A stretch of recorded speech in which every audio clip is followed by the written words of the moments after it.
What's up everybody, welcome to my channel. In this video today I will be sharing with you step by step how you can apply for your J1 visa in a few simple steps. So with that said, let's head over to my laptop and get started. So guys, to get started you can go to this website here. I'll leave the link in the description of this video, or you can just Google DS160 online non-immigrant visa application, right? So once you're there, you want to select this link here that says Consular Electronic Application Center website. I'll leave this link in the description below so you don't have to worry about it, right? So here you want to select your country. I am from Jamaica, so I'm going to select Jamaica, Kingston, right? You want to enter this code as shown on screen, which is the MPME. And I'm going to select start an application, agree to the terms, and this number here, you want to keep track of this number because in the event that, let me say this, right, in the event that you are completing an application and you get signed out, you will need this application ID to resume your application, right? So you're going to need your security question as well. So I'm going to say test and continue. So you're going to specify your surname, given names, and your full name in native alphabet depending on which country you're from. So for now, I'm going to say does not apply. So for the first name, I'm going to say Fernandez, and for the given name, I'm going to say Miguel, right? Ever use any other names, i.e. maiden, religious or professional alias? I'm going to say no. Do you have a telecode that represents your name? Select what best applies to you. Select your sex, select what best applies to you, and your marital status, right? Select what best applies to you. So here you're going to specify your date of birth. I'm going to say the 1st January 2000, right? Guys, these are just random numbers. I'm just taking you through the process of applying for your visa. I've done this several times, right? And I'm just sharing this knowledge with you. So I'm going to say city is Kingston, state or province. So you're going to select the state or parish which you were born. If you don't know, you could just select does not apply. I'm going to say Jamaica, right? And then I'm going to select next to personal information. You also want to ensure that you save along the way, right? However, I can't save at this point because the application will do kick you out sometimes. So I'm going to select Jamaica for my country of origin. Do you have held any other nationality than the one indicated above? No. Are you a permanent resident of any other country? No. Specify your national identification number, right? You should know that. If you do not have a social security, you can say does not apply. And for US tax ID number, you can say does not apply as well, and then select next. Guys, these applications are really simple. Now all you have to do is just take your time, fill it out, and be truthful. That's literally it. So this is the important section. This is where you want to select the right visa, right? This is where you select your visa type. For J1, you're going to be an exchange visitor, also known as J, right? And then you're going to specify which one. So here you're going to select exchange visitor J1. Have you made any specific plans to travel? You can say no or whatever best applies to you, right? However, let's say you're planning to travel in May. This may not be accurate, right? And we're going to say May the 16th, and we're going to say 2024, right? Length of stay in the US, let's say months. We're going to say 4 months. Where you'll stay. If you don't know this, you can just put the address of the workplace that you will be working. So I'm just going to fill in this information with some random data. Personal entity paying for your trip, you can say self, right? And then select next. So I missed the zip code, right? So I'm gonna specify 5 zeros, which state you will be going, and I'm gonna say Alaska, and then select next, the travel companion. Are you traveling with other persons? You can say no. If you're a traveling group, you could say yes, right? However, no is fine, it doesn't matter. Have you ever been to the US? Select what best applies to you. Have you ever been issued a US visa? Select what best applies.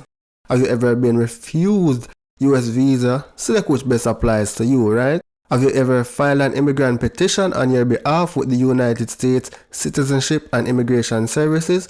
No. Select what best applies to you. Here you're going to specify your home address, right? Specify the address where you live. So I'm just going to say Eliconia Way, Kingston 8, St. Andrew. For your postal code, if you don't know it, just specify 5 zeros and then select your region. Is your mailing address the same as your home address? Yes, right?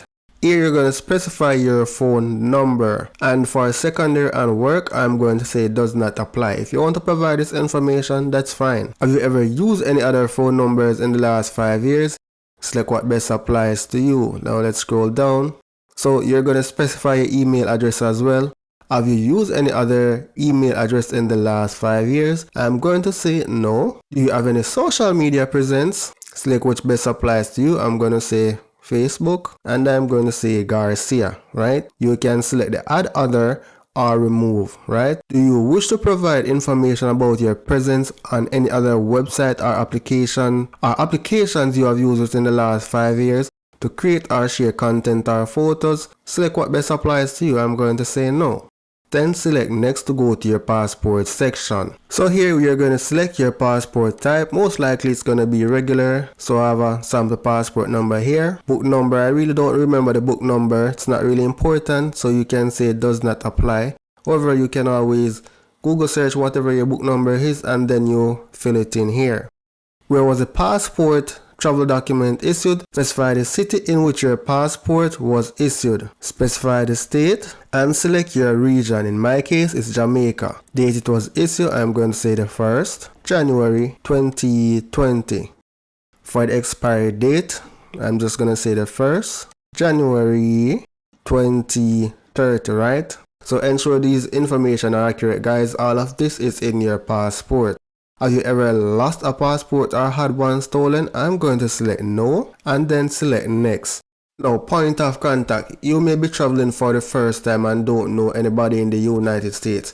It's okay to put your employee's contact here or the manager for the organization that you're going to work, right? So it's fine to put that here. So I'm just going to put in some random information. Relationship to you. You could say employer, right? And then you're going to specify the address of that employer. So again, I'm just going to fill out this information with some random info. So you'd specify your zip code, your phone number, and a email address. So we're going to select next once you have completed all the information above.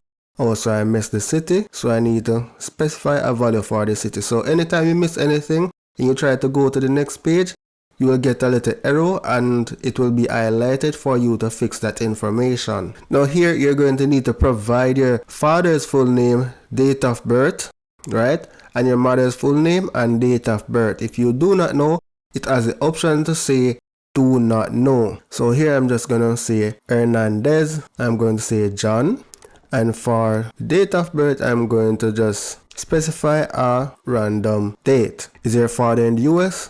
I'm going to say no. For the surnames of my mother, I'm going to say Hernandez as well. For given names, I'm going to say Juanita. Date of birth, the 1st January 1990, right? Is your mother in the US? No. Select what best applies to you.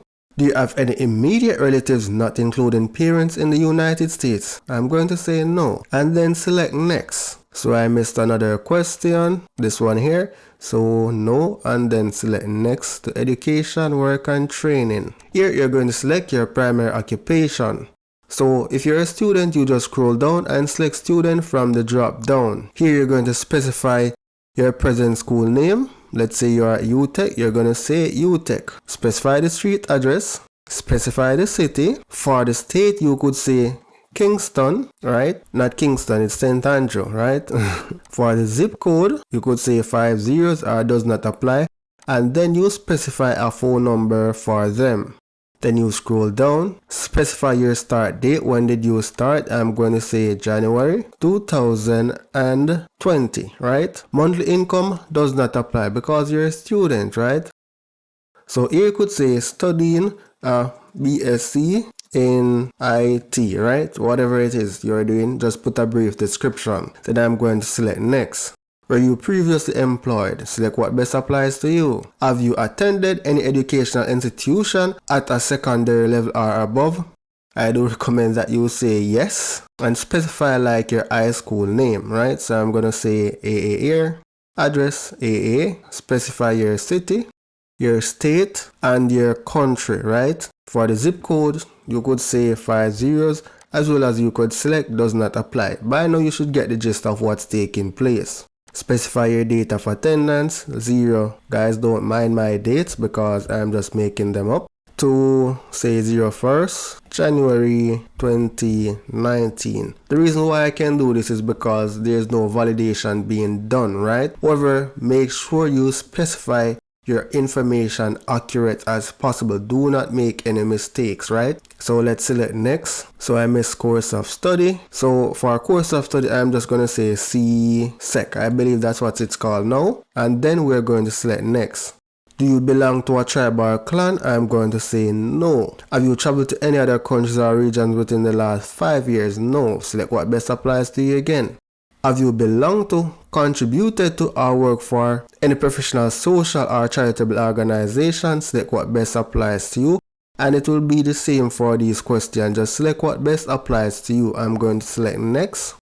So again, these things will happen. I missed the language, so I'm going to select English here. And for have you ever served in the military, I'm going to select no, right? And then select next. So these things will happen. So those are the type of validation that is done to ensure that you fill out information that is required.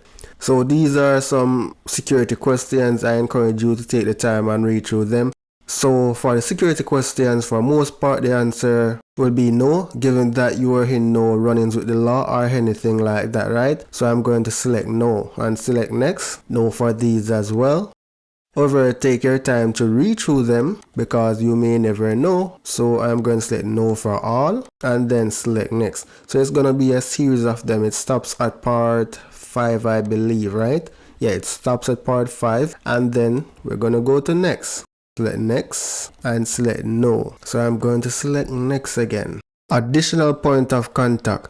You have indicated that you'll be studying in some capacity while in the United States.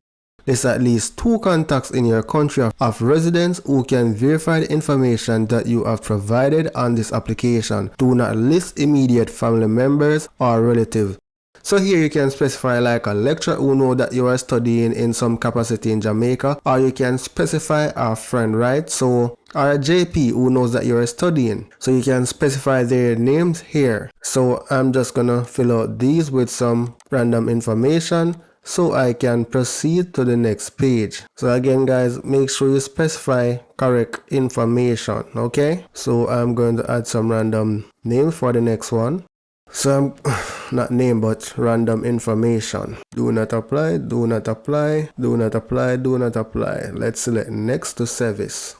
So by now you may have gotten your DS 2019. I believe that's the name of the form. I believe that is the one that should contain your service ID. You know the forms, so you can look through the forms and you'll find those information, right? So I'm just gonna put in some random information here. But again, ensure you're specifying the correct thing. And for the program number, I am putting in some random information as well. Do you intend to study in the US? No, because we're just gonna work and explore the United States. So here, select next to photo. So it picks up that my service number is of the incorrect length. Say it's 1 2 3 4, it's up to 9. So it's 0 1 2 3 4 5 6 7 8 9. Now let's select next to photo. So here you'll need to upload a digital photo of yourself.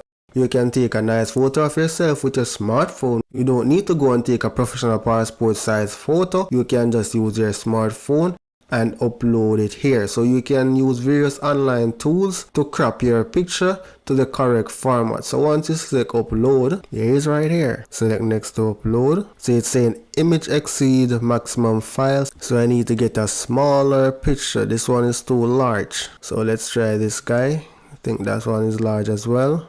This one looks a little bit smaller. Let's save that image. And guys, these are the little troubleshooting that you have to go through when you're actually. So here's giving me some warning about my photo, right? So I'm going to select continue without photo. So basically they're saying the picture that I submitted did not meet their standards, right? So you can continue or choose to upload a different photo. So I'm going to select review. So basically your picture will be shown here. Review all the information and ensure it's accurate, right? So it's going to allow you to go through each section for you to review it. So once you're satisfied with all the information, you can sign and submit, right? Here I'm going to select this. So you're going to enter your passport number to sign, right? and enter the code shown on screen and then sign and submit application.